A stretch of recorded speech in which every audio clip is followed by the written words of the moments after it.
off. We're gonna let this go by.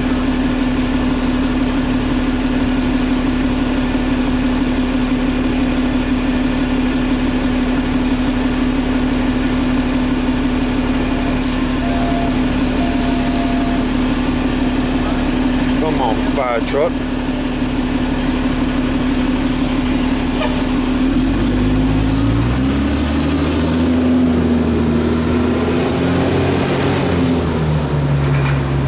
Alright, here we go. Let y'all hear this.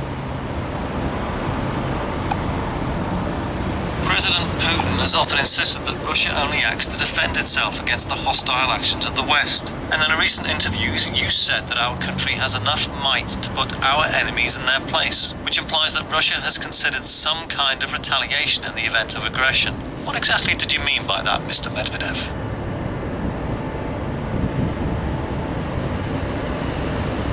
We both know exactly what I meant. Russia is not your average country. It's a permanent member of the UN Security Council. And as a side note, let me say that all the ill-conceived plans to try and remove us from the Security Council are completely groundless.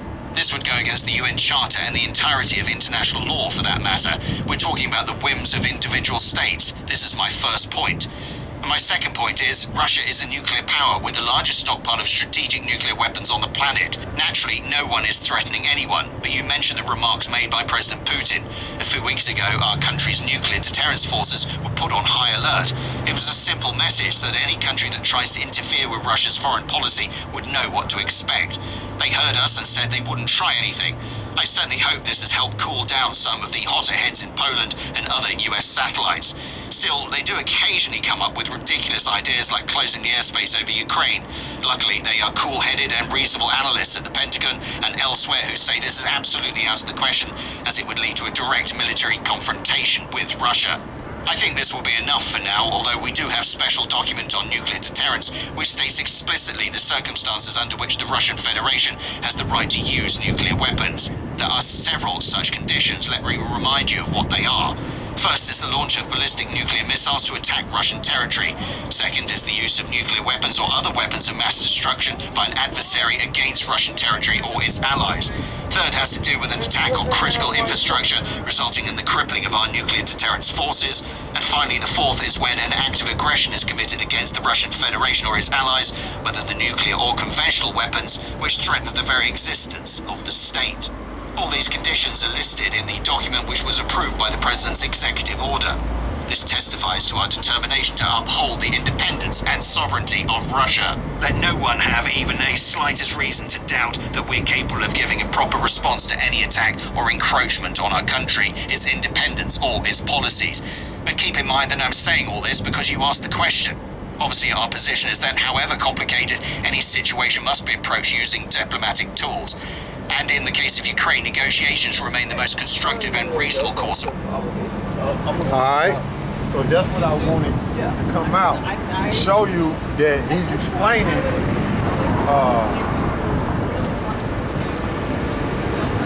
the rules of them using nuclear capabilities. That's what I want y'all to hear, okay? So he letting you know that, look, even if you attack Russia allies, they'll use nuclear weapons. And guess what? You think America and them so-called Jews don't want to go after Iran? See? And Syria. Okay? Because I'll show you another thing. I'll show you another thing. While everything is going on, you got show you another thing here. While everything is going on, you got them Israelis attacking Syria. See? That's another thing that's going on. Okay? You got Russia condemns Israeli strikes on Syria, urges into attacks. See there? So you got that going on. You got, let's say, you got Israel attacking Syria, okay? Do you think they don't want to go after Iran? Yes, man. You know? So that's another thing that's taking place. So read what you got in Psalm 23 and 5. All right, this is Psalms chapter 23, verse 5. Thou preparest a table before me in the presence of mine enemies. What's that table? The word. See, we got the Bible in the presence. Matter of fact, look up the word presence. We got the Bible in the presence of our enemies. Who's our enemy? Esau, Edom, the so-called white man, and the other nations, man. Psalms 83. See? So the Most High set it up to where we would have the Bible breaking down the scriptures and linking the prophecies up and showing Jacob what's coming to pass and what's going to take place before the great judgment, right before our enemies, man. We got all the answers, man. This book belongs to us.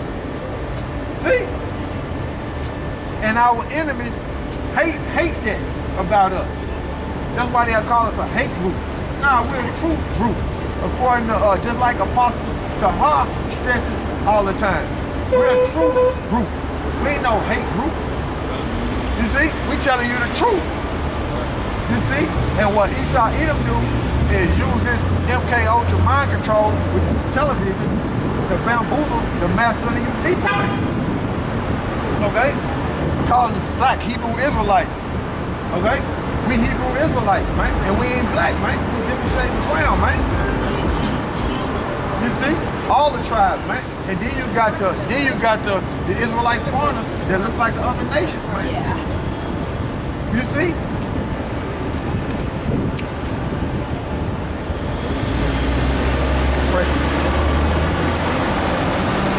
Psalms 23:5. In the presence of our enemies.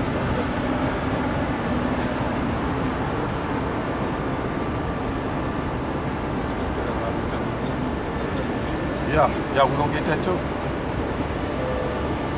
That's Galatians 4:16.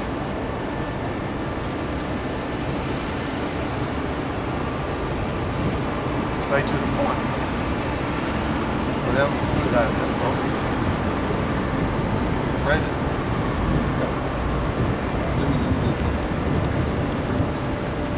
Alright.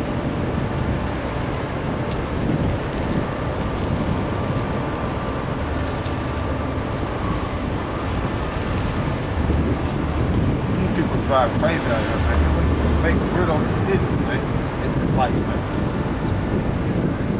Boy, you turn and everything else. You ain't supposed to be doing none of that.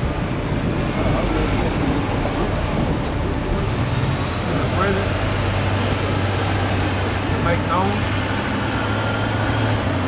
Publish, declare, proclaim. That's good. That's it right there. All right, this is Strong's 50 and 46. 5,046.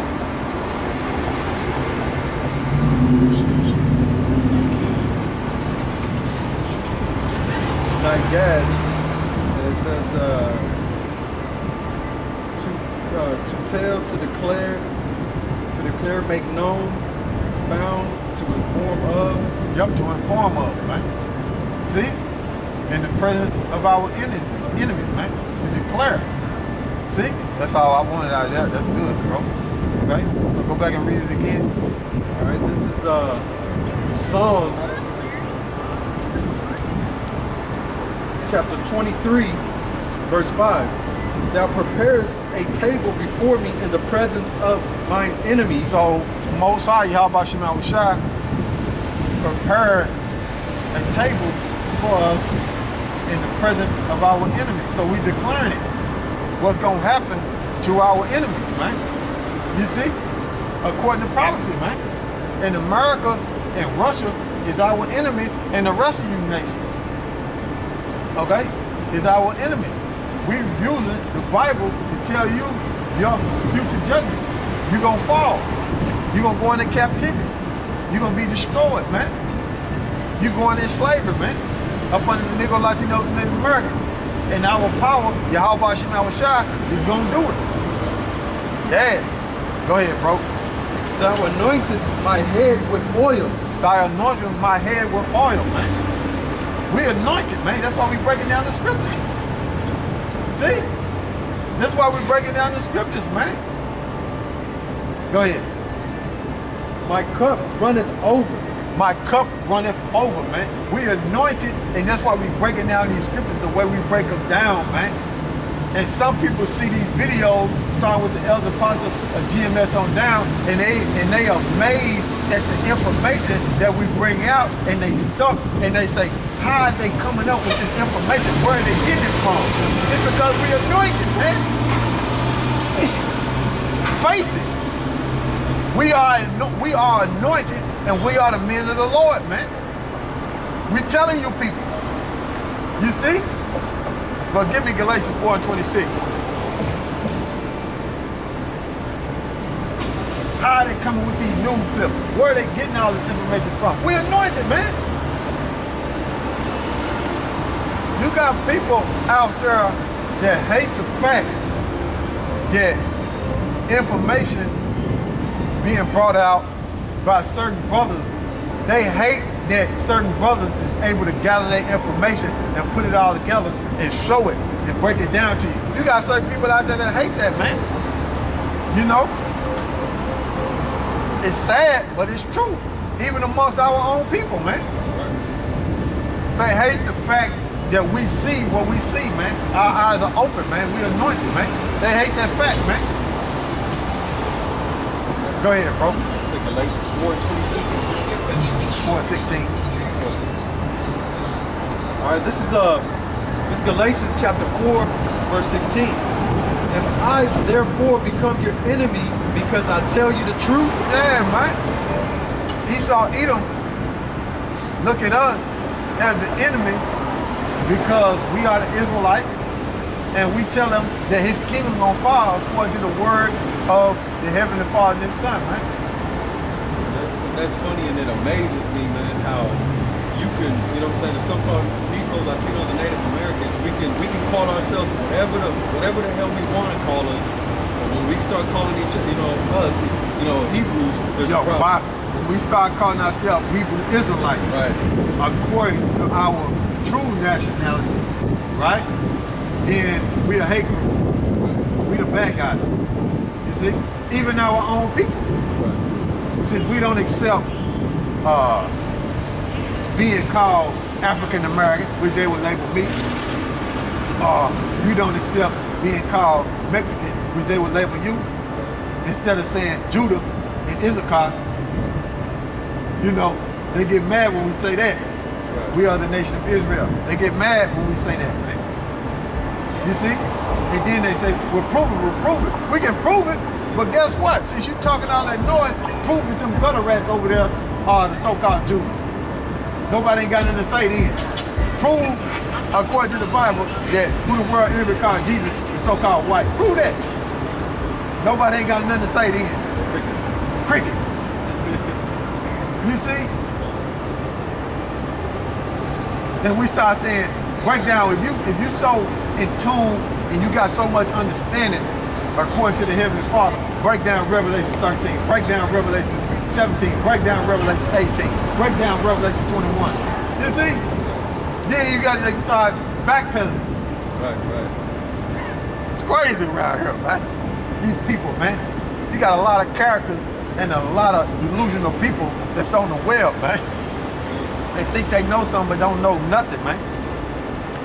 You see? All right, read that again for me, bro. All right, this is Galatians chapter 4, verse 16. Am I therefore become your enemy because I tell you the truth? Question. Yeah, man. And that's how people look at us, man. This is a place based off lies, man. And how you destroy it is telling the truth. And people look at us as enemies because we telling the truth, man. You see? But they get mad at you, man. You see? They get mad at you. But this is another part I want to show. And all these clips that I'm showing you concerning the news clip, this is for information, man. This information is for you Negro, Latinos, and Native Americans to soak in and see what type of time them Russians is on and how the world view America, how the people view America that's not in America. You see? I'm showing you this information so you will know, so you'll be up on it. So when you get, now even though CNN and Fox might show certain clips of what them Russians are saying and how Putin is spreading nuclear war, but they don't go into detail. You see? Deep detail, because you talk to a person that's only listening to Fox and CNN, and when you start talking about the Azov Battalion in Donbass and Moldova and places like that in Ukraine, those people are shook, man. Right. They don't know what's going on, because that lets me know and other brothers know, and when you start talking about what Medvedev said, the past president of Russia, talking about America is no longer the master of the earth. When you start talking like that, they like, where are you getting all this stuff from? You see? CNN, I ain't see that on Fox. You see? And how India and China is running with Russia. And India buy a lot of military hardware from Russia, man. A lot, man. You see? You even got Saudi Arabia starting to turn on America, man. NATO countries, including Canada and the United States, have been clear from the outset that they stand in opposition to Russia's attack on Ukraine, sending aid and weapons. However, beyond that alliance, the world gets quite a bit murkier in terms of who stands with whom and why. India, China, some parts of the Middle East, and almost all of Africa come to mind. Let's find out why as we consider the state of the world today. On April 7th, the UN General Assembly adopted a resolution calling for Russia to be suspended from the Human Rights Council. The resolution received a 2/3 majority of those voting, minus abstentions, in the 193-member assembly. And that means 93 countries, including Canada, voted in favor, but 24 countries, including Russia, China, North Korea, Iran, Syria, and Vietnam, voted against. And 58 countries abstained from the voting, including India, Brazil, South Africa, Egypt, Saudi Arabia, and the United Arab Emirates. On those lists that I just gave, 2 pro-Western countries, the United Arab Emirates and Saudi Arabia, who purchased billions of dollars of arms from the United States, and yet they abstained. How come? Yeah, pretty remarkable. Well, I think it's partly, these countries have not had a very good relationship with Biden. You can't ignore the fact that these are 2 countries that really enjoyed their relationship with Trump, felt very close to him. And in some way, they're hedging, thinking that Trump is going to come back. If not Trump, at least Trumpism will come back. That's certainly an issue.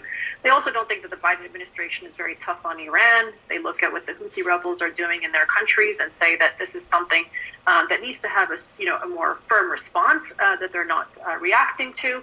And also, let's not forget, these are oil exporters. They really gain from having the price of oil quite high. And this is a boon right now for both of their coffers, with oil prices above $100 a barrel. You can't ignore that.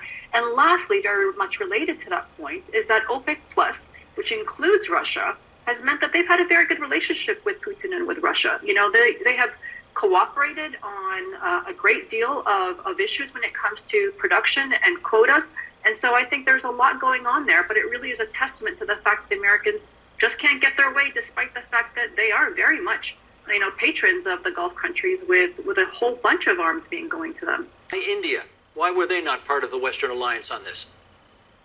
I think there are at least 3 compelling reasons why India has abstained so repeatedly on the UN resolutions, including the UN Security Council resolutions. The 3 reasons are as follows. First, India is acutely dependent on Russia for weaponry. Close to 50% of India's arsenal is either of Soviet or Russian origin, and India cannot easily afford to break this relationship. Second, India has significant energy investments off Sakhalin Island in Russia, and also the Russians have bought at least one refinery in India and have also invested significantly in India's civilian nuclear power program. And finally, India counts on a veto at the United Nations Security Council on the Kashmir question with Pakistan from Russia. And Russia historically, and the Soviet Union earlier, had repeatedly exercised the veto whenever an anti-Indian resolution was introduced in the UN Security Council, and India can ill afford to alienate Russia on this critical issue. So all these three factors come into play in terms of shaping India's decision. Let me follow up on the first thing on your list, which was weaponry. And to that end, we have a graphic here I'm going to ask our director, Sheldon Osman, to bring up. And for those listening on podcast, I'll read what's here, because Russia's biggest arms buyers, here comes the list. And this is all between the years 2016 and 2020, and all expressed in US dollars. Russia is the world's second largest arms exporter, behind you know who, the USA, accounting for roughly 20% of global weapons sales. Moscow sold $28 billion worth of weapons to 45 countries during that 5-year period. Russia exports nearly 90% of its arms to just 10 countries. India, as was just indicated, is the largest buyer of Russian weaponry at $6.5 billion. That's half of India's total arms imports coming from Russia. China is the second largest buyer of Russian weaponry. That's just north of $5 billion. And 18% of its total arms imports come from Russia. But let's fill out the list. There are other countries as well. Algeria, more than $4 billion from Russia. Egypt, more than $3 billion. Vietnam, almost $2 billion. They round out the top 5 of Russia's biggest arms purchasers. Go back to the Middle East. Russia is part of, I guess, what they call OPEC Plus. It's not a Middle Eastern country, but it sure is an oil-producing and exporting country. Do you think that's why so many Gulf countries are hesitant to criticize Russia these days? Look, it's an important part of this, absolutely. As I said, they've really relied on Russia to be a responsible producer. And I've had very good relationship with them in the past 5 years during OPEC Plus, where Russia participates in OPEC meetings, particularly after the JCPOA, when the Iranian oil was offline, when we had a lot of Venezuelan oil offline, and similarly Libya. So it was really important to deal with Russia, and I think many of these countries have appreciated how responsible they've been, despite the fact, of course, this is a terrible aggression on Ukraine. They have been responsible at the OPEC Plus table. And I think, the other thing to point out, as far as the arms are concerned, many of these Middle East countries are also buying arms from the Russians. You pointed out Egypt, for example. Even though they're getting a great deal, far more from the Americans, oftentimes they're buying from the Russians not because they need it, but just to sort of balance it all out, just to signal to the Americans that we don't necessarily need you. And it's a really interesting dynamic that we're seeing. Sometimes, frankly, we've been pointing this out, that, these countries don't need these competitive, arms that have no interoperability with the existing American arms, but they're buying it nevertheless as a way to curry favor with the Russians and to kind of poke the Americans in the eye to say, we don't need you necessarily. There are lots of other, providers of arms too. You see? South Africa, because you got Africa, because you got a lot of wheat that flows into Africa from Russia and Ukraine, man. You see? So these things are going on, man.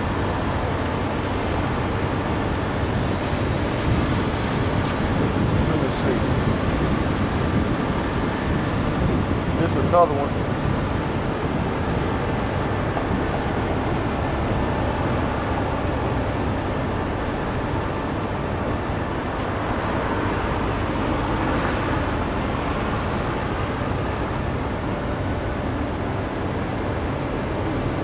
Why is this not coming?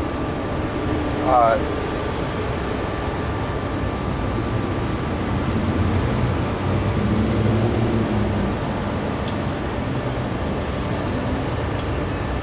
I don't want to start there.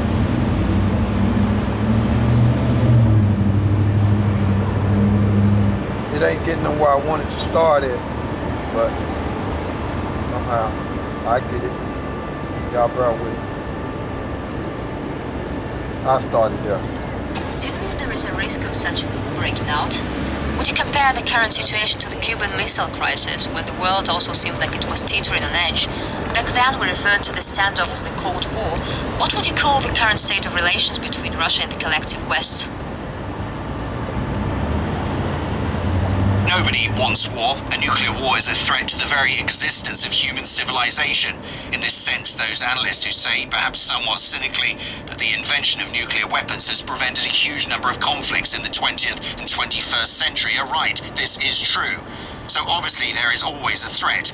As a former commander-in-chief, I'm well aware of its scale. Our people know that NATO's nuclear weapons target facilities in this country, and our warheads are aimed at targets in Europe and the US, but that is life. We must always keep this in mind and act in a responsible manner, as simple as that.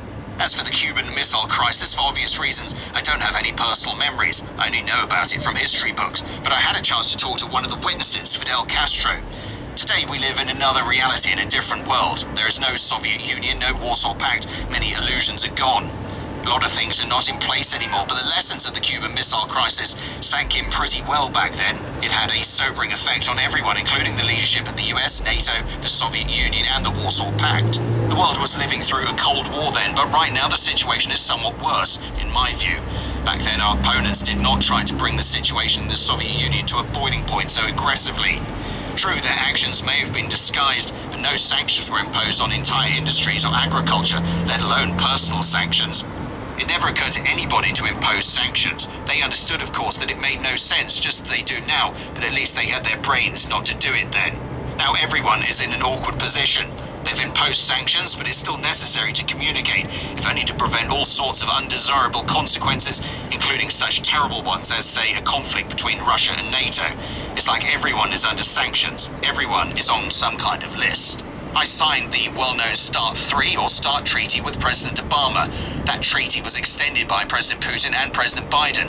Why make it so embarrassing? The treaties were signed, but it was done by individuals who are on the sanctions list. If the Russian leadership were irresponsible in this regard, you could probably say, if that's the way you treat us, then that's it. Goodbye. There is a legal doctrine which means that internal treaties are valid as long as the circumstances that give rise to them exist. Those circumstances have disappeared. You're not treating us as counterparts anymore. The persons who signed the treaty are on your sanctions list. Maybe it's time to pull out of it. I'm just trying to point out that these sanctions do not make any sense. They are absurd. This was not the case during the Cold War, and it's a reality now. The relationship between the Russian Federation and the West, US-led Anglo-Saxon civilization in the broad sense of the word, is probably in a worse state than in the 1960s and 70s. There is no doubt about that. See? So when people go, or when people say, oh yeah, this what's taking place is like the Cuban Missile Crisis, like the Cold War. Nah, man. Nah. You heard the president, the former president of Russia, tell you, no, it's not the same. Because I hear people saying that, yeah, this happened during the time of the Cuban Missile Crisis, the Cold War. Nah, man. Them Russians looking at this condition and saying, no, it ain't the same. And a lot of people don't remember what took place in the Cold War. You know, you get bits and pieces of information. You can go back and look, you know what I'm saying, and study it. But here it is. This former president of Russia is telling you, look, this situation right now is worse. It's not like that Cold War like it was. It's different. And he's telling you.